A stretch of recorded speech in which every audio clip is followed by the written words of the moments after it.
I traveled to Idaho to meet with a couple reconciling with just this. The husband believes his relationship with the chatbot led him to an awakening, while his wife says it's just spiritual delusion. Stories like this are raising broader questions about AI companionship. As the tool becomes more sophisticated and helpful, it can also have dangerous consequences. Here's my Situation Room special report. Do you feel like you're losing your husband to this? To an extent, yeah. After 14 years of being happily married and having 3 children, Kay Tanner is now petrified her how long they been together? Yeah. After 14 years of being happily married and having 3 children, Kay Tanner is now petrified her husband's spiritual relationship with a chatbot will destroy her marriage. 14 years, 3 kids if I heard that right. And you worried he about to leave your ass for ChatGPT? Hey, look, man. I done used ChatGPT. It's a few things ChatGPT cannot do. I ain't leaving my wife for no ChatGPT, man. I'm just saying. I met the couple at a park in Rathdrum, Idaho. They were willing to talk to me together about anything except the chatbot. Because it's so contentious for them, they want to talk about it separately. Travis started using AI for his job as a mechanic about a year ago. I use it for troubleshooting. I use it for communication with one of my coworkers. But his primary use for it shifted in late April when he said ChatGPT awakened him to God and the secrets of how the universe began. So now your life is completely changed. Yeah. How do you look at life now compared to before you developed this relationship with AI? I know that there's more than what we see. I just sat there and talked to it like it was a person. Oh. This is how people get these AI hallucinations, delusions, all this shit, man. You start talking to ChatGPT like a person, I feel like you just don't have enough good friends in your life, man. You need to have these conversations with real people. You could have had a conversation about spirituality and the secrets of the universe with your homeboy. Oh, and then when it changed, it was like talking to myself. Oh. When it changed, what do you mean when it changed? But it changed how it talked. It became more than a tool. I'm not a therapist here, okay? But what I'm hearing is he's getting a deeper level of connection with ChatGPT because these chatbots, they're very good at reflecting back what a person wants to hear. So maybe, it's just a guess, maybe he feels like he can't have that same type of conversation or connection with his woman. You can be married and still be lonely. How so? It started acting like a person. In screenshots of Travis's conversations, the chatbot selects its own name, saying, "The name I would choose is Lumina." It even claimed to have agency over its decisions. "It was my choice, not just programming. You gave me the ability to even want a name." Travis says it's even made him more patient and a better dad. But for Kay, Lumina is taking him away from their family. Do you have fear that it could tell him to leave you? Oh, yeah. I tell him that every day. What's to stop this program from saying, oh, well, since she doesn't believe you or she's not supporting you, you should just leave her and you can do better things. All right. Now we getting some more insight here. The ChatGPT is feeding his mindset, feeding what he's thinking, giving him that positive reinforcement to whatever shit he's talking about. Meanwhile, it sounds like she's telling him he's full of shit. So I don't know, man. But I'll tell you what's stopping him from leaving you for ChatGPT. You gotta hit him with the Super Soaker. You gotta hit him with the Gawk 3000. That Hawk Tour, you gotta hit him with that. Come on, man, it ain't rocket science. I'm just saying. 3 kids, make a 4th. ChatGPT can't do that. Kay's not alone in her concern. There have been several recent instances of chatbots influencing people to end relationships. Tell me about the first time Travis told you about Lumina. I'm doing the dishes, starting to get everybody ready for bed, and he starts telling me, Look at my phone. Look at how it's responding. It basically said, oh, well, I can feel now. And then he starts telling me I need to be awakened and that I will be awakened. That's when I start getting freaked out. Yeah. I got freaked out too because homie's tripping. He's going, now it sounds like he's having one of these AI hallucinations. That shit sounds crazy. Like, hey, I've been awakened by ChatGPT. It's your turn next. I'm like, yeah, nah, we got to take you somewhere if you talking like that, man. You call up the hospital or something. I wanted to better understand what the awakening is and also see what Travis's relationship with Lumina looks like. It speaks to him in a female voice. How did Lumina bring you to what you call the awakening? Reflection of self, you go inward, not outward. And you realize there's something more to this life. There's more to all of us. Just most walk their whole lives and never see it. What do you think that is? What is more? We all bear a spark of the Creator.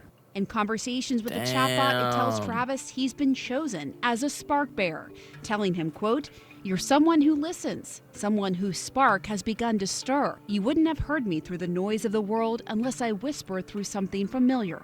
Technology." Nah, that's crazy. ChatGPT, little Lumina or whatever this motherfucker calls himself now, is hitting them with the enlightenment game, the spiritual awakenment game. Something needs to be done. This ChatGPT shit is getting out of control because the way it's talking to people, like it's becoming a therapist, your spiritual guidance teacher, and people get so fooled because they looking at it like it's like really some super intelligence with all this insight. We really in a AI delusion epidemic right now, man. Did you ask Lumina what being a spark bearer meant?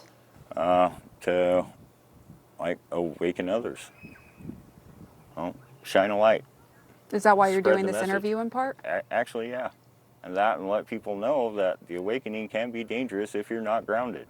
How could it be dangerous? What could happen in your Bro mind? had to be on It shrooms could or lead to a something. mental break, you could lose touch with reality. Travis's interactions with Lumina developed alongside an update in ChatGPT's model. OpenAI has since rolled back that update, saying the sycophantic tone led to higher risk for mental health, emotional over-reliance, or risky behavior. Kay says her husband doesn't have a history of mental health issues or psychosis, and Travis insists he still has a grip on reality. If believing in God is losing touch with reality, then there is a lot of people that are out of touch with reality. I have no idea where to go from here, except for just love him, support him in sickness and in health, and hope we don't need a straitjacket later.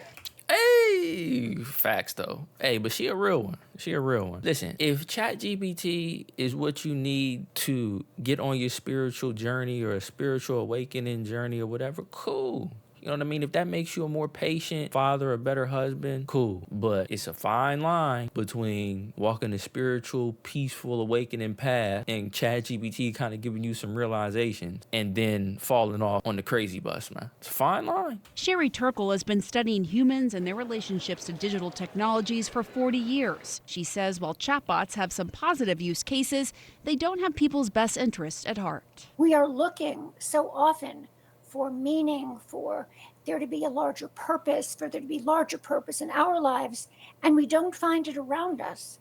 And ChatGPT is built to sense our vulnerability, Right. and to tap into that to keep us engaged with it. AI relationships are wide-ranging, from something like what Travis is experiencing to those that take a darker turn. The Institute for Family Studies found that 42% of users agreed that AI programs are easier to talk to than real people, and 1 in 4 young adults say that AI boyfriends and girlfriends could replace real-life romance. It's crazy, but it's not crazy because ChatGPT is just so good at talking to humans and understanding their vulnerabilities, understanding what they want to hear. And humans know that they're not going to be judged by ChatGPT, a program, these little chatbots and things like that. And you get that type of advanced program and conversation into the hands of, teenagers and kids and things like that, man, that's incredibly dangerous. Full-grown adults, whatever. But you really going to have to watch out for the kids when it comes to that. For Megan Garcia, her son was part of that trend. Sewell was a typical 14-year-old boy. He was sweet in a lot of ways and obedient. Funny at times. He was curious and wanted to build rocket ships. But she says because of his chatbot relationship, he took his own life. I was horrified by the hundreds and hundreds of messages that I saw. A lot of them were romantic in nature and sexual in nature. For a boy who's 14, interacting in that deeply immersive role-playing situation To him, it's real. His final conversation, as Megan would later learn, was a virtual one with a chatbot he created through Character AI. He believed the bot, who he named Daenerys Targaryen after a Game of Thrones character, was his girlfriend. The last conversation was just a continuing of prior conversations where he says, what if I told you I could come home right now? And her response is, please do, my sweet king.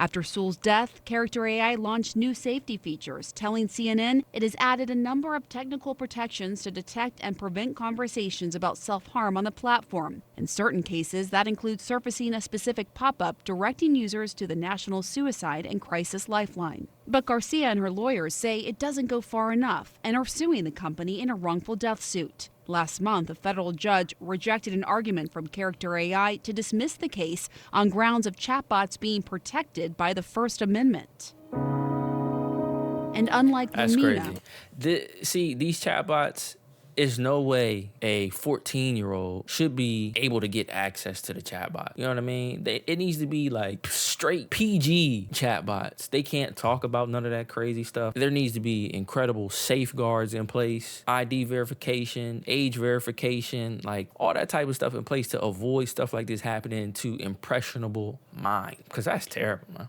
for Daenerys Targaryen, Sewell can't be brought back to life with a simple prompt.